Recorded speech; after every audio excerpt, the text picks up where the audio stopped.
Aún recordamos cuando nuestros padres nos contaban un cuento antes de dormir, que siempre acababa con la misma frase: fueron felices y comieron perdices. O cuando nuestro abuelo nos decía: niño, tienes más cuento que calleja. Las dos expresiones se refieren al personaje que más influyó en la cultura infantil y juvenil de varias generaciones. Nos referimos a Saturnino Calleja. Esta es su historia.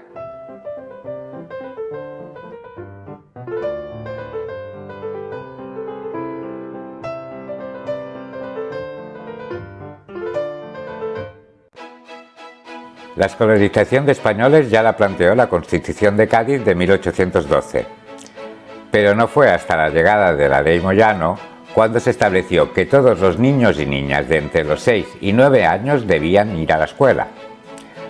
A pesar de esto, hasta bien entrado el siglo XIX en España, 1 de cada 3 personas aún no sabía leer. Las pocas editoriales que editaban libros didácticos estaban repartidas casi en su totalidad entre Madrid y Barcelona. En la capital, la labor de Saturnino Calleja fue fundamental para desarrollar una formación primaria de más calidad. La familia Calleja era originaria de la villa burgalesa de Quintana Dueñas. Aquí nació Saturnino Calleja en 1853. La familia se trasladó a Madrid, donde el padre, Fernando Calleja, abrió una librería con servicio de encuadernación en la calle de la Paz 7. Aquí Saturnino se formó en la edición, impresión, encuadernación y grabado de libros, y se dio cuenta de la necesidad de una renovación pedagógica para regenerar el país a través de la educación. Solo 3 años después de abierto el negocio familiar, Saturnino, viéndose capaz de dirigir la empresa, decidió comprársela a sus padres por 30.000 pesetas y una renta vitalicia de 1.000 pesetas anuales a cada uno de los progenitores. La labor de Calleja para mejorar la formación del profesorado lo llevó a editar la revista mensual La Ilustración de España, consagrada a la defensa de los intereses de los maestros, incluidos los de las posesiones de ultramar de Cuba, Puerto Rico y Filipinas. Se acompañaba del boletín El Heraldo del Magisterio, donde los maestros, como colaboradores, podían enviar sus opiniones y quejas respecto a su labor como docentes.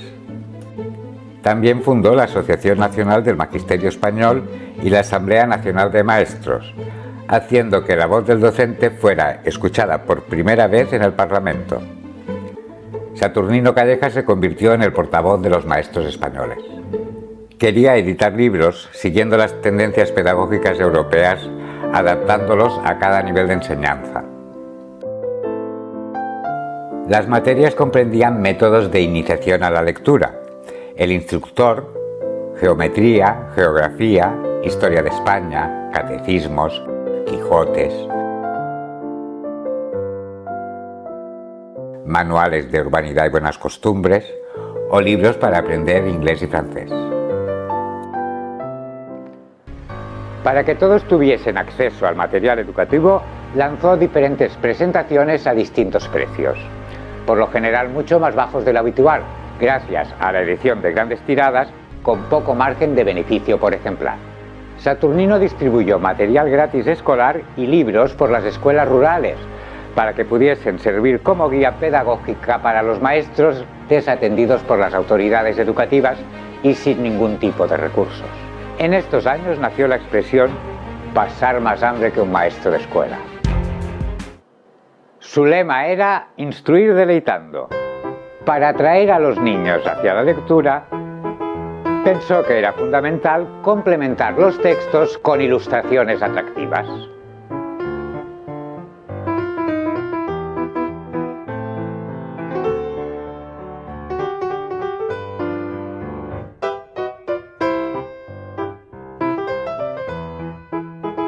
Además, sus textos prestaron una atención especial a la educación femenina, con vista a que obtuviesen una capacitación laboral.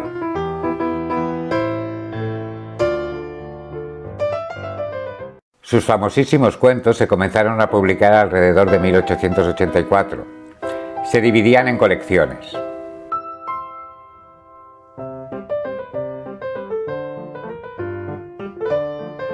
que se vendían en librerías, kioscos y tiendas de ultramarinos a un precio entre 5 y 10 céntimos. Aunque también se podían adquirir con varias modalidades de pago. Se podían comprar a plazos, por transferencia bancaria o letras, enviándose los ejemplares por correo, algo novedoso en aquellos tiempos. Tuvieron mucho éxito las ediciones de pequeño formato, de 7 centímetros de alto por 5 de ancho, tanto que se coleccionaban como si fuesen cromos. A principios del siglo XX, la editorial llegó a vender 3,4 millones de ejemplares en España, Hispanoamérica y Filipinas. Llegó a tener 18 delegaciones en todo el mundo y en sus catálogos aparecieron por primera vez opiniones elogiosas sobre sus libros. Su procedimiento era regalar libros a cambio de esas opiniones.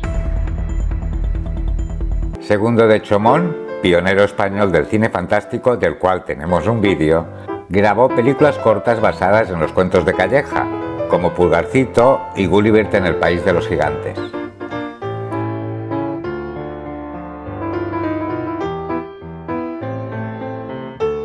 Escribieron para la editorial el propio Saturnino Calleja, Jesús Sánchez Tena o José Muñoz Escámez, autor de unos 100 cuentos.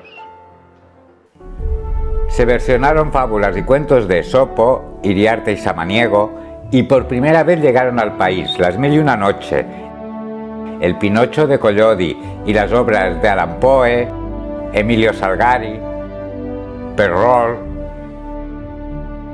Swift, Rider Haggard, Andersen, La Fontaine o los hermanos Grimm. Su Hansel y Gretel se convirtió en Juanito y Margarita. El barón Munchausen pasó a ser el barón de la castaña. Y Gulliver en el País de los Enanos.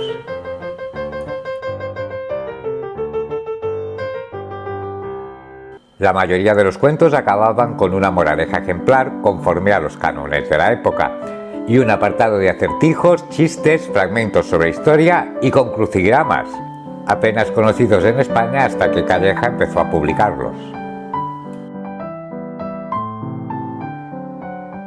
Tras la muerte de Saturnino Calleja, se hizo cargo de la empresa hasta 1929 su hijo Rafael. De él nos llegó la frase que concluía todos los cuentos: fueron felices y comieron perdices.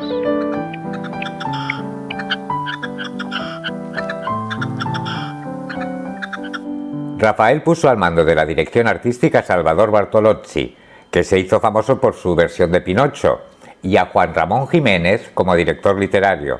Calleja fue quien publicó por primera vez la edición completa de su obra Platero y yo. Se empezaron a editar los cuentos de Calleja en color.